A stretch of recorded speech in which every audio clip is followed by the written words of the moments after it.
আমাদের মোহন মাঝিজি সম্বর্ধনা করলেন।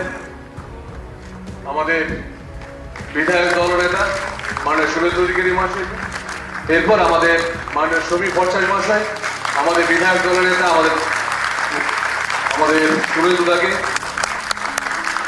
সংবর্ধনা দিলেন।